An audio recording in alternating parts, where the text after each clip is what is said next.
Assalamualaikum warahmatullahi wabarakatuh.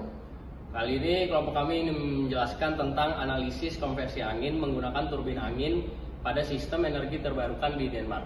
Sebelumnya, izinkan kami perkenalkan diri dari saya. Nama saya Mario Jonathan Nenggolan, NIM 101325236. Saya Beca Ditania Andila, NIM 101325231. Saya Naum Bulan, NIM 101325066. Selanjutnya, saya akan menjelaskan latar belakang.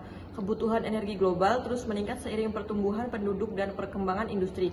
Sementara ketergantungan pada energi fosil menimbulkan keterbatasan sumber daya serta peningkatan emisi gas rumah kaca yang berdampak pada perubahan iklim. Oleh karena itu, pemanfaatan energi terbarukan menjadi solusi penting. Salah satunya energi angin yang mampu menghasilkan listrik dengan emisi rendah. Denmark merupakan salah satu contoh negara yang berhasil mengembangkan energi angin secara optimal, di mana pada tahun 2023 sekitar 53,8% kebutuhan listrik domestiknya dipenuhi dari energi angin.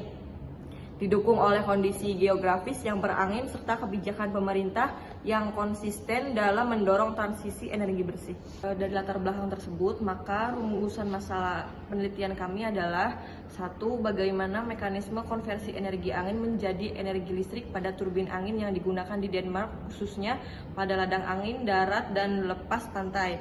Yang kedua, bagaimana karakteristik kecepatan dan arah angin di wilayah Denmark memengaruhi kinerja turbin angin dalam menghasilkan energi listrik. Yang ketiga, bagaimana perbedaan efisiensi konversi energi antara turbin angin onshore dan offshore yang diterapkan di Denmark.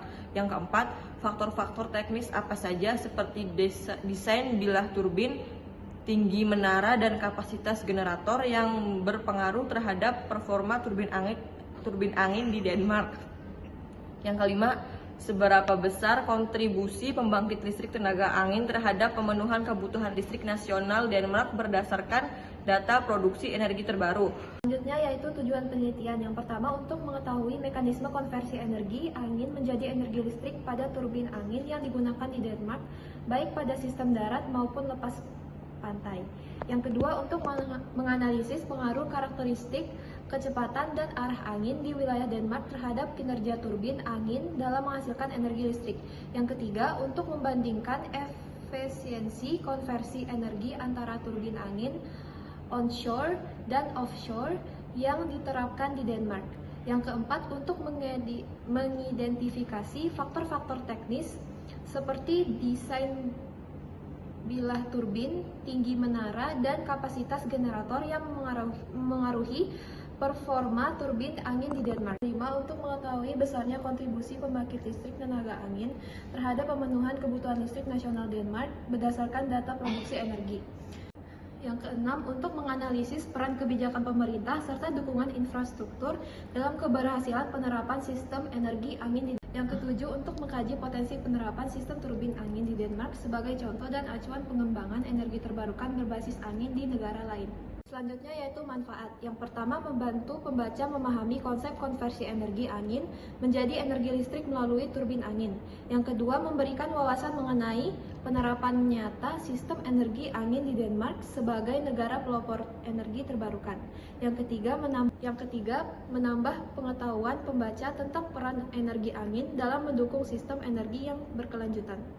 Selanjutnya, metode penelitian. Metode penelitian yang kami gunakan adalah metode studi literatur dengan pendekatan deskriptif analitis berdasarkan jurnal ilmiah, laporan lembaga energi, buku referensi, dan publikasi internasional. Data dianalisis secara deskriptif untuk menggambarkan konversi energi angin, kinerja turbin, kontribusi terhadap energi nasional Denmark, serta faktor pendukung keberhasilannya.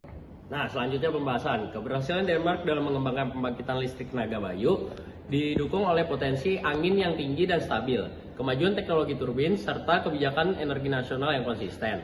Letak geografis pesisir memungkinkan pemanfaatan PLTB darat dan lepas pantai secara optimal, seperti pada proyek Horns Rev, Kriegers-Flak, dan Middelgrunden, yang berkontribusi signifikan terhadap pasokan listrik nasional.